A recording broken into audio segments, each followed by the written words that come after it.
Hello ways, அனைவருக்கும் வணக்கம். ராமாயணம். கங்கை நதி பாயும் நீர்வளமும் நிலவளமும் குடிவளமும் பொருந்திய நாடு கோசல நாடு. வளம் மிகுந்த இந்த கோசல நாட்டின் தலைநகர் அயோத்தி என்ற திருநகராகும். இந்நகரத்தில் வாழும் மக்கள் மறந்தும் திங்கு செய்யாதவர்கள். வறுமையால் வாடி யாசிப்பவர் இந்நகரில் இல்லாததால் தர்ம குணசீலர்கள் அள்ளி கொடுக்கும் தன்மையின்றி வாழ்ந்தனர்.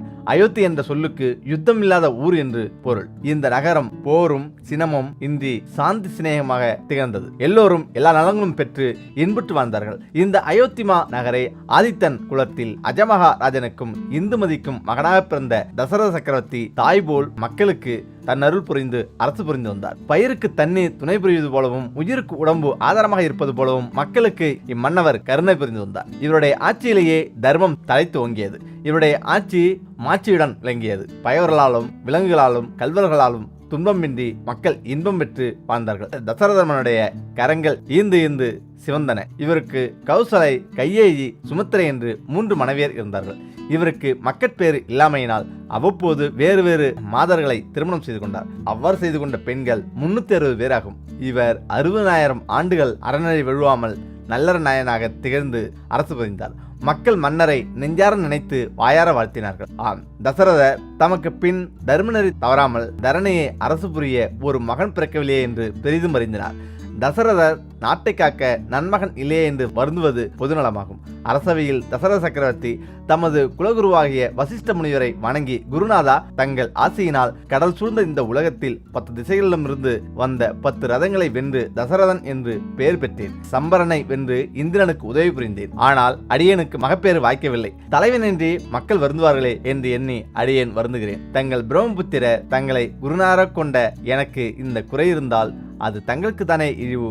அப்பா என்று அழைக்கும் மழலைச்சொல் கேட்கும் பாக்கியம் பெற்றினில்லை. வானளாவி வளர்ந்த மரம் பழுக்கவில்லையானால் அம்மரத்தால் யாது பயன்? என்னுடைய மனுகுலத்தில் இதுவரை குழந்தையில்லாத மலட்டுத்தன்மை ஒருவருக்கும் இல்லை. பெரும் தவமுனிவராகிய தங்கள் சீடனாகிய எனக்கு இந்த குறை இருந்தால் அது தங்களுக்கு தானே அவமானம். அடியேனுக்கு மகப்பேறு உண்டாக தேவரீர் அருள் புரிய வேண்டும் என்று முறையிட்டார். வசிஷ்ட முனிவர் ஊனக்கண்களை மூடினார்.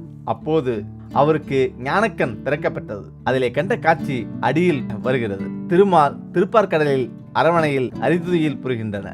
ராவணாதிய அரக்கர்களால் பல காலமாக துன்பப்படுகின்ற பிரம்மாவதி தேவர்கள் நாராயணனிடம் தஞ்சம் புகுந்து, கருணைக்கடலே, கமலக்கண்ணா, நீலமக வண்ணா, ராவணன் முதலிய அரக்கர்களால் நாங்கள் ஆலைக்கரும்புகோள் நொந்து வெந்து வருந்துகிறோம். நாங்கள் அரக்கர்களால் பஞ்சுபடாத பாடுபடுகிறோம். அரச குலத்தை அழித்து நாங்கள் செழித்து வாழ அருள் புரிய வேண்டுமென சரணடைந்தார்கள். திருமால் தேவர்களை நோக்கி, அமரர்களே, நான் பூவுலகில் ராமனாக அவதரித்து ராவணாதி அரக்கர்களை தொலைத்து உங்கள் துயதுடைத்து அருள் புரிவேன். ராவணன் பிரம்மதேவனிடம் மனிதர்களையும் வானரங்களையும் சிறிய பிராணிகள் என்று விட்டுவிட்டான். ஆகவே நான் மனிதனாக வந்து அவதரிப்பேன். தேவர்களாகிய நீங்கள் முன்னதாகவே வானரங்களாக பிறந்திருங்கள் என்று கட்டளையிட்டார். திருமாலின் கட்டளைப்படி வானரங்களாக பிறந்தார்கள். இந்திரன் வாலியாக பிறந்தான். சூரியன் சுக்கிரனாக பிறந்தான். அக்னி தேவன் நீலனாக பிறந்தான். நீலசேன தலைவன் விஸ்வபிரம்மா நலனாக பிறந்தான். வாயுதேவன் அனுமனாக பிறந்தான். ருத்ராசமும் அதில் கலந்து நின்றது. உபேந்திரன் அங்கதனாக பிறந்தான். பிரம்மதேவன் நான் ஏற்கனவே கரடிக்குழு தலைவன் ஜாம்பவந்தனாக பிறந்திருக்கிறேன் என்று கூறினார். கடற்கரையில் தர்மாங்கதர் என்ற ஓர் அந்தன முனிவர் ஓம் நமோ நாராயணா என்ற அசாஸ்திர மந்திரத்தை ஜெபித்துக் கொண்டு தவம் செய்து கொண்டிருந்தார். ஓர் அக்கிரகத்தில் ஒரு அந்தனர் வாழ்ந்தார். அவர் மிகவும் சாந்தசிலர், சந்தனம் போல குளிர்ச்சியாக இருப்பவர். இவருடைய மனைவி பெயர் கலகை. இவள் அக்னி திராவகம் போன்றவள். நெருப்பு மலை போல் கணவன் மீது சீறி சீறி வாழ்வாள். அவர் வேண்டாம் என்பதை வேண்டும் என்று செய்வாள். வேண்டும் என்பதை வேண்டாம் என்று செய்ய மாட்டாள். ஏட்டிக்கு போட்டியாக எதையும் செய்வாள். கலகை, எனக்கு சீதளத்தால் நீர் கொண்டிருக்கிறது, மிளகு குழம்பு வை என்றார். அவள் நேற்று பூசணிக்காய் மோர் குழம்பு வைத்தாள். அது சீதளத்தை அதிகரிக்க செய்தது.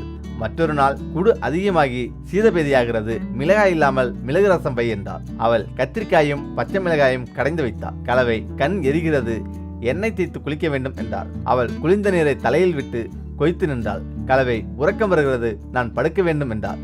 படுக்கின்ற இடத்தில் தண்ணீரை வார்த்து குளமாக்கி படுக்க விடாமல் அவள் செய்துவிட்டாள். இவ்வாறு எல்லாவற்றுக்கும் எதிர்மறையாக செய்து வந்தாள். இதனால் வெறுப்படைந்து வேதியர் தலையில் துண்டு போட்டுக்கொண்டு வெளியில் கிளம்ப சென்றார். எதிரில் ஒரு அன்பர் வந்தார். அவர், ஐயரே, எங்கே போகிறீர் என்று கேட்டார். மனைவியின் துன்பம் என்னால் சகிக்க முடியவில்லை. அவள் ஒரு பேய், அதனால் வீட்டை விட்டு வெளியே போகிறேன் என்றார். பேயை வேப்பிள்ளை அடித்தால் ஓடிப்போகுமே என்றார் அன்பர். இவள் மிருகம் என்றார்.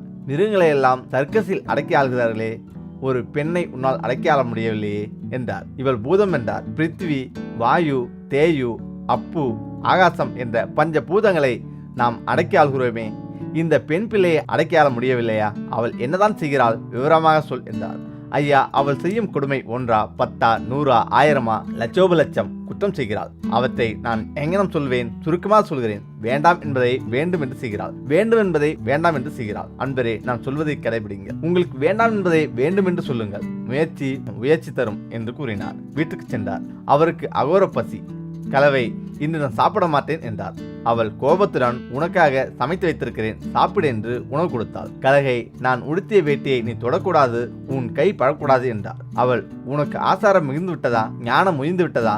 நான் இன்று முதல் உன் வேட்டியை தோய்த்து போடுவேன், நீ செய்வதை செய் என்று கூறி அவருடைய உடைகளை தூய்மையாக தேய்த்து உயர்ந்த கொடியில் உழைத்து விடுவார். கலகை, உன்மேல் பட்ட காற்று என் மேல் படக்கூடாது என்றார். அவள், உனக்கு இவ்வளவு உயர்வு வந்துவிட்டதா என்று சீறி விழுந்து சிறிய விசிறியை எடுத்து சுகமாக வீசிவிட்டாள். கலகை, எண்ணெய் தேய்த்து குளிக்க மாட்டேன் என்றாள். அவள், நமது நாட்டு தட்பவெப்ப நிலைக்கு எண்ணெய் தேய்த்து குளிப்பது மிகவும் நல்லது, எண்ணெய் தேய்த்து குளித்துதான் ஆக வேண்டும் என்று கூறி எண்ணெய் கொண்டு வந்தாள். சரி, நானே எண்ணெய் தேய்த்துக் கொள்கிறேன், நீ போ என்றார். அவள், ஏன், நான் எண்ணெய் தேய்த்தால் என்ன குற்றம்? நான் தான் தேய்ப்பேன், வாயை மூடிக்கொண்டு என்று கூறி கணவனுடைய உடம்பு முழுவதும் எண்ணெய் தேய்த்து குளிக்க வைத்தார். அந்த அந்தனர் கலகையிடம் வேண்டும் என்பதை வேண்டாம் என்று கூறியும், வேண்டாம் என்பதை வேண்டும் என்று கூறியும் காரியத்தை சாய்த்து கொண்டு சுகமே வாழ்ந்தார். அந்த ஆத்த நண்பரை ஒரு நாள் சந்தித்தார். ஐயரே, இப்பொழுது உன் வீட்டுக்காரி எப்படி நடந்து கொள்கிறார் என்று கேட்டார். பொழுதெல்லாம் வெகு சுகமாக நடைபெறுகின்றன. ஆனால் வேண்டாம் என்பதை வேண்டும் என்றும் வேண்டும் என்பதை வேண்டாம் என்றும் கவனமாக சொல்ல வேண்டியிருக்கிறது.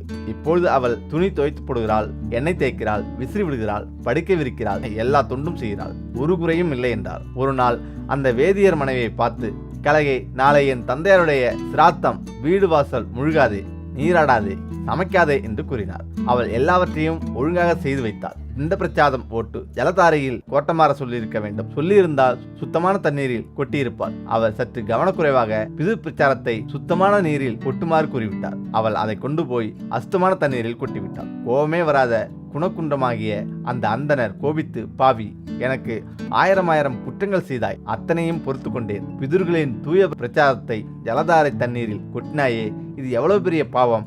கலகை, நீ அலக்கியாக போக கடவது என்று சாபமிட்டார். அந்த வேதத்தின் சாபத்தால் அவள் பெண் பேயாக மாறினாள். குடிக்க நீரும் தங்க நிழலுமின்றி அங்குமிங்குமாக அலைந்து உழைந்து திரிந்து வேதனைப்பட்டாள். கடற்கரையில் ஓம் நமோ நாராயண என்ற மந்திரம் ஜபம் செய்து கொண்டிருந்த தர்மாங்கதரை இருந்த பெண்ணை பேய்பிடிக்க சென்றது. நெருப்பு விழுங்க சென்ற எறும்பு போல் இருந்தது. முனிவர் புன்னகை புரிந்து கமண்டல தண்ணீரை ஓம் நமோ நாராயணா என்று தெளித்தார். அந்த மந்திர நீரால் அவளது பாவமும் சாபமும் விலகிவிட்டன.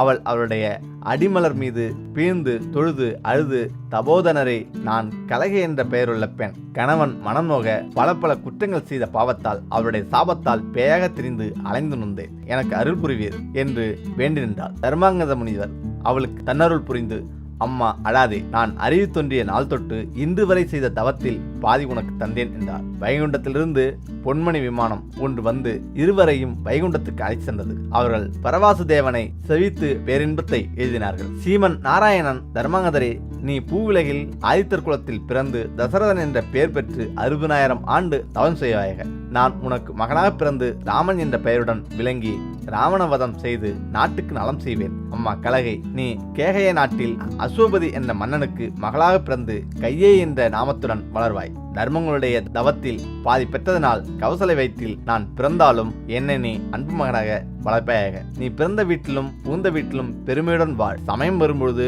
என்னை கானகம் போக சொல்லி கலகம் செய்வாய் என்றார். திருமாலுடைய சக்கரமும் பரதராகவும் சங்கு சத்ருக்கனாகவும் ஆதிசேஷன் இலக்குமனாகவும் பிறக்குமாறு திருமால் கட்டளையிட்டார். இவற்றையெல்லாம் வசிஷ்டர் ஞானக்கண்ணால் கண்டார். அடுத்த பாகத்தில் தொடரும்.